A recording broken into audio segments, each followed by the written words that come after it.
Dear students, यह video class 12 subject biology chapter number 3 का part 3 है।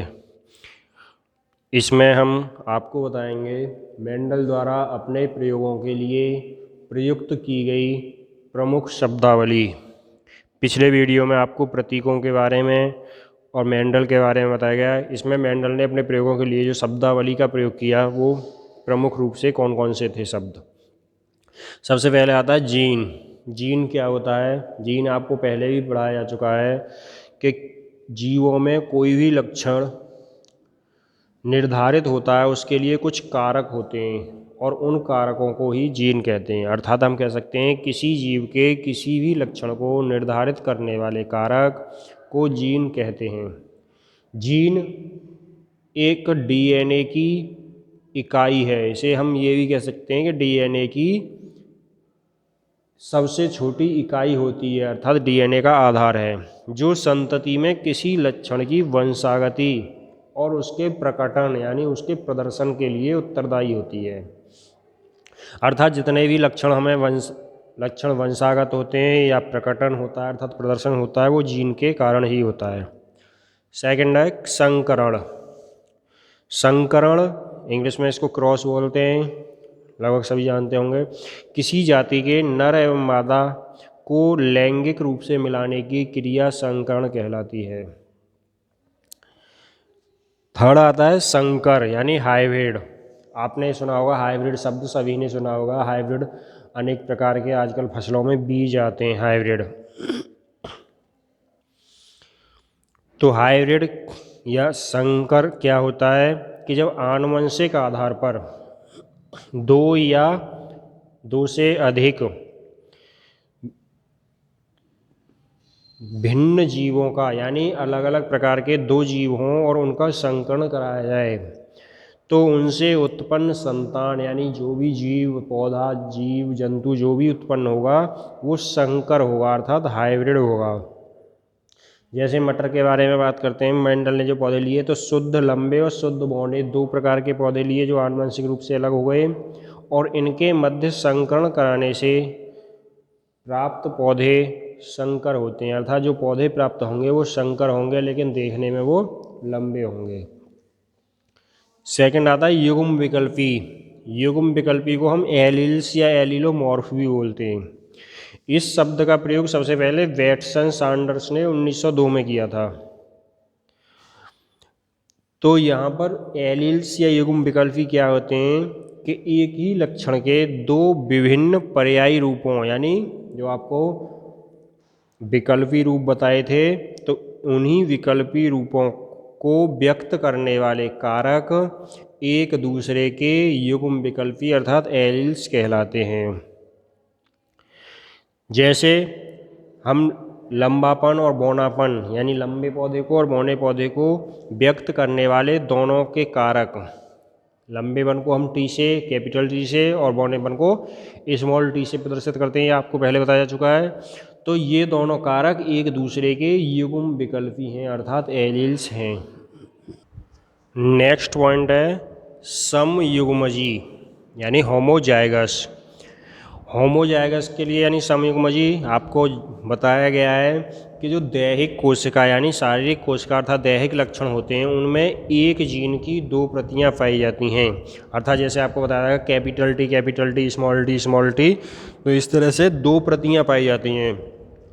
और यदि किसी जीव में जो जीन्स की दोनों प्रतियां एक समान हों अर्थात जैसे दोनों कैपिटल टी हों या दोनों स्मॉल टी हों या दोनों कैपिटल वाई अर्थात या दोनों स्मॉल वाई हों तो एक समान हों तो ऐसे जीव समयुग्मजी कहलाते हैं।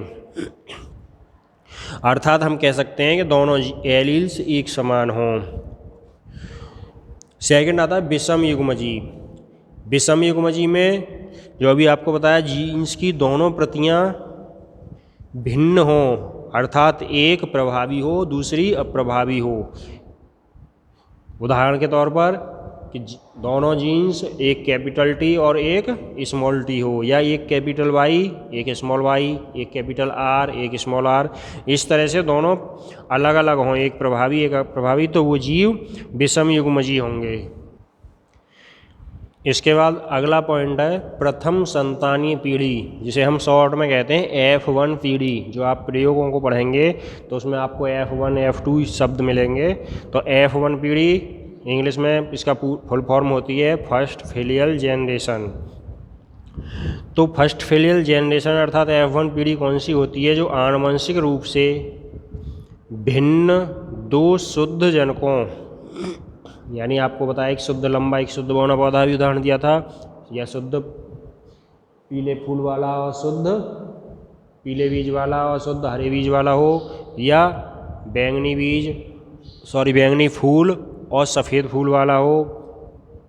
इस तरह से किसी प्रकार से दो अलग अलग लक्षण वाले शुद्ध जनक हों और उनके बीच संकरण कराने से पहली बार की जो संतान होगी वो F1 पीढ़ी कहलाएगी।